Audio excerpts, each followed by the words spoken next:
Hey team, Dr. Darby Campbell here. I just wanted to share with you a tool that's been very powerful for my wife and I, Dr. Ashley, just in our personal lives. And this one is it's helping us handle money. And you'll probably be asking like, hey, why is my chiropractor talking about money? Well, one of the big sources of stress in our lives are our personal health, our family relationships, and career and finances. And so those things all impact our health in powerful ways. And so if we're able to have access to tools that are pretty simple, and if we gain some kind of knowledge around some of these areas, it can help us actually in all of our other areas and actually can help us in our personal health as well too. So am I a financial expert? No. Am I going to give you financial advice? Not in this video. I'm just going to show you a tool that if it works for you, great. If it doesn't, just cast aside and use something else. As long as it's working and whatever is helpful for you, just want you to add into your life. But this has just made a big difference for me, so I just wanted to share it with you. Cool. So the tool is really this sheet. So this is an example of a summary sheet that my wife and I have been shown, and we've adapted a little bit, and just that we personally use in our own lives. And this one sheet, this one sheet has our whole financial life and future on it. And why it's so powerful is this is a complex, multifaceted area of your life. And when you have a lack of understanding in any area of your life, you have a lack of empowerment, it starts to create fear and uncertainty. And so if we can get knowledge and apply it, that's going to give us calm and contentment.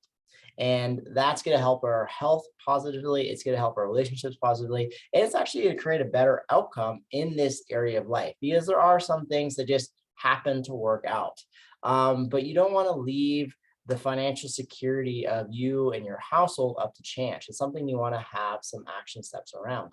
And if you're not a super big planner, this isn't something you have to be doing 24/7, but just the fact that you have this done is going to give you more room to grow, and it's going to give you more peace of mind so you can sleep well at night. So that's always important. Okay.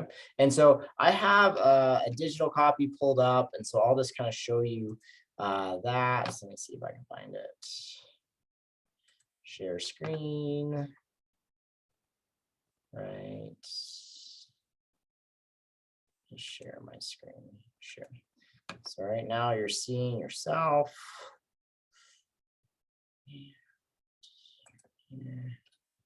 Perfect, right here.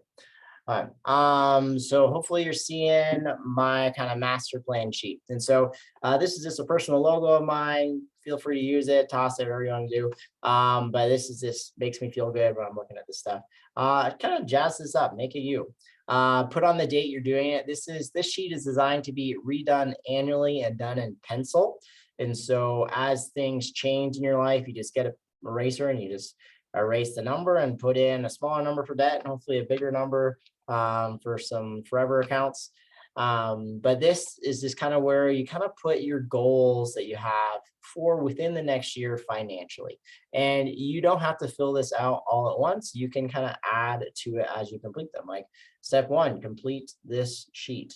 Step 2, pay off the credit card. Step 3, pay off save for a home, get the home deposit. And when it's applicable, put a dollar amount goal and hopefully maybe a date that you want to get that done. These are check boxes meant to be checked off when you complete them. Phase 1 is something where you have before you actually have a net gain and flow option. So phase 1 is if you have any past due debts or things you're behind on or you owe. And really, you want to get rid of those as fast as possible. So until you get rid of those, you really want to just focus on that before you start focusing on the rest of these. But all your expenses are going to go over here. So sometimes, like my household, we have weekly things and we have monthly things, and we operate our financial thing at the end of every week when we get paid. Some people get paid bi-weekly, some people get paid monthly.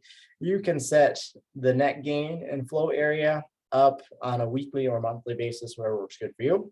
And then also you have multiple incomes potentially in a household. You want to do this kind of as a household. Okay. And so you want to get all your weekly expenses, total them up, all your monthly expenses, times the weekly by 4, total up the monthly, and then you have your total expenses. If you're doing things weekly like I do, basically I have all my expenses totaled and I have a weekly allocation that just gets pulled from my paycheck and put into my expense account so that everything's automatic and I don't have to pay any bills. It's just done for me. So now we get into all the extra stuff. And so small debt, probably credit card, could be student loan, could be a small car loan, could be a small family loan. What is the name? What is the total? And if there's interest on it, I put that in. If there's a monthly minimum, I put that in there too. And I try to get all of my debts in one spot. Okay. Phase 3 is larger debt. This is where it's going to take, it's over 10,000, but it's going to take under 5 years. This is commonly going to be a car, could be a HELOC on a house, could be a student loan, could be past due taxes as well too. And so you just want to set all that up. And then long term, this is typically houses. If you have a large business loan, if you have a rental property, that's long-term debt. All the long-term debts that are going to take longer than 5 years to make go away. And so you want to total all these up, because sometimes you just want everything in one spot, or at least a list of everything in one spot. Because sometimes people have like this at some point in our lives, like was very long for Ashley and I, just because graduating school, we both had student loans, we both had business loans, just all kinds of stuff. And so we sometimes just need to tackle this debt, because as much investment wizardry as you can do, if you have a debt list over 20 items long, you have a lot of interest gaining on you. And so you want to have a plan to handle that before you really start to focus on the future. Okay. Phase 5, special savings. This would be like home deposits, vacation, home renovation, a car, maybe like a laptop, kind of bigger things that you want to save up a little bit for. Permanent savings. This is the first part of every bit you earn is yours to keep. And that's just an old kind of financial saying. And all the different accounts that is tied to. So it could be a cash savings, could be a Robinhood account, a Schwab account. It could be a financial advisor account. It could be a retirement account you have set up through your work. You just want to name the account and list the dollar amounts. Okay. And so that's filling out page 1.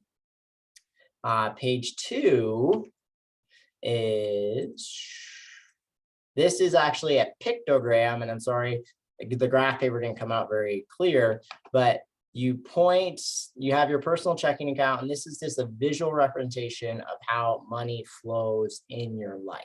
Okay. And this can get very multifaceted and complex, but you want to strive for the most simplified system possible. Be simple equals low stress. If it's really complex and hard to understand, it's hard to get on one page. And it's, like we said earlier, lack of understanding creates fear and uncertainty. Okay. So you have a primary checking account, you have income 1, you have income 2. If you're a 2-income household, you may have a couple of things, like whatever income streams you have point in here. And typically you're going to want the tax to come off before, if you can set that up. Cool. If you have a business, you're going to have a box up here that's business income, and then you're going to pay your business expenses or that, and eventually you're going to pay your salary, and that's going to be what comes down to you. Okay. So all the arrows to the left leave you forever. Okay. And so you want to have a giving partner. It's always good just to be sharing the love, just because we have a lot to be grateful for. And if you're in a position, even if you're just giving like $5, it's just the amount of feel good energy you get from it. And then just taking care of the community that's taking care of you is really valuable. So if you can do that, I highly encourage you to do it. And trust me, every time my wife and I have done this in bigger ways, we've always been rewarded, and either just kind of things coming back to us financially, or just purely in the joy of giving. It's just kind of the way the universe works. And so don't be afraid to kind of give, and give more than sometimes what you think. Pay all your expenses. You want to pay all your debts. And then you have fun, and what you have fun with what's left, and you go from there. So what you want to keep. Okay. And so this is things that you get to keep. So your savings account, interest bearing, I know interest is very minimal these days in savings account, but it does bear interest and it cycles back in. So that's this arrow right here. Say you have a Robinhood account. It's just an investment platform. It could be Charles Schwab. It could be something else that's going to invest, and that's going to just automatically reinvest back in. Okay. Say you have some other investment account with some sort of financial advisor or something with work or something like that. That's just an account that you're funneling money into. This would be post-tax, so after tax investments. Okay. So say you have a pre-tax investment account, that's actually going to be coming off of your income, potentially a match by your employer. And that's going to be different. It's not going to have an arrow from this, but that's going to be, again, reinvesting back into itself and being contributed by you and potentially your employer. Okay. For houses, I like to draw a little house box. Say you have to invest into a rental property, and then that rental property again makes money and pours back into itself to take care of things. But then that, if once it's kind of self-sufficient, it can actually be another income stream that comes back up into you. And again, if you can funnel some tax off of that for purposes or plan tax over here for that income, that's great. Some people have multiple rental properties and you can start to create a stream of these. Some people are funneling money into a passive income business that eventually can become an income and that circles back up and drops in.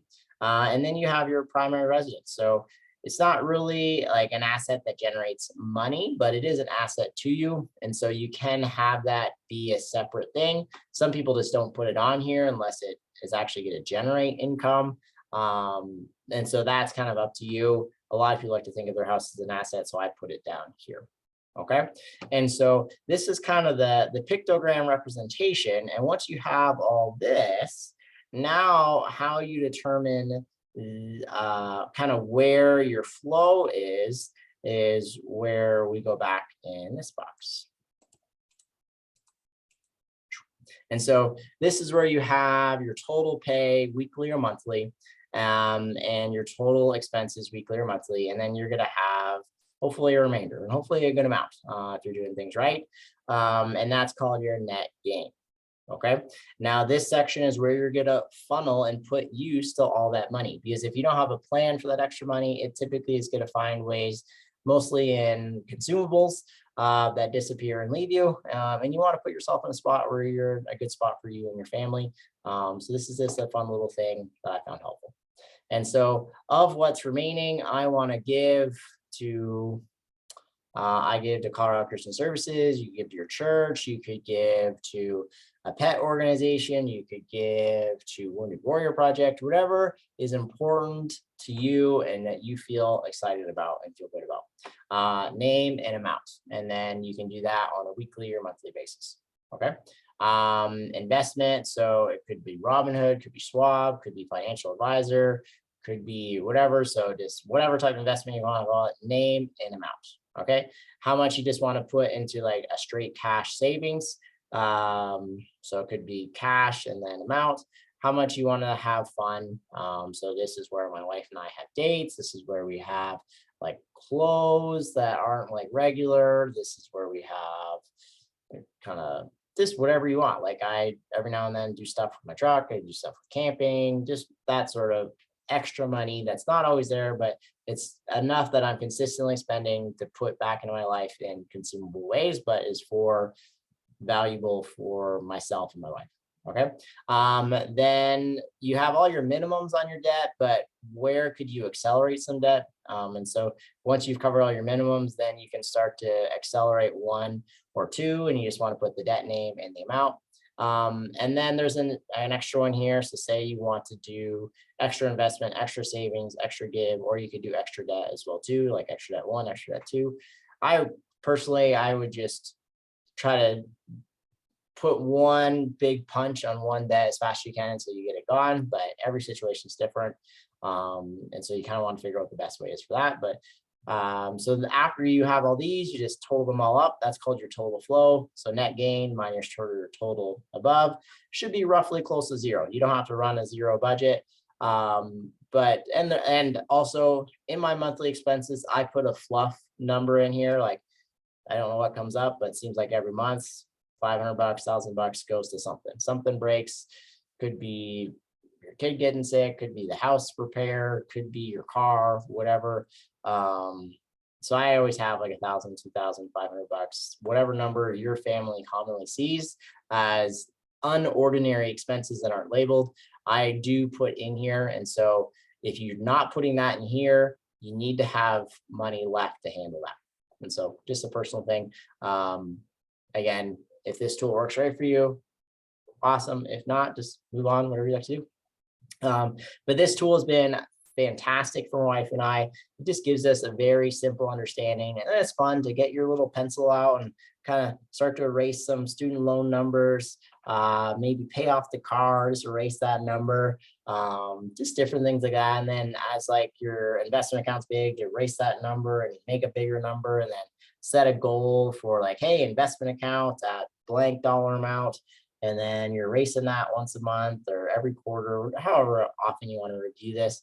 I do this on cardstock, so it's a bit more durable. And then if say something significant changes, like you're able to pay off a bigger loan and it kind of massively changes your outlook, or you move, or you change jobs. If something's massively changing this picture, I just start with a new sheet again. But I redo my sheet every year, and then it's fun just to keep and say like, hey, back in such and such, this is kind of what our picture was, and it's a reminder of kind of the grace and what we've been provided. Because sometimes during times of toughness, we kind of forgot all the good stuff, and when we remember the good stuff, it gives us more hope to get through some of the tougher stuff. And so just a cool tool for a lot of different purposes. But if it's helpful for you, great.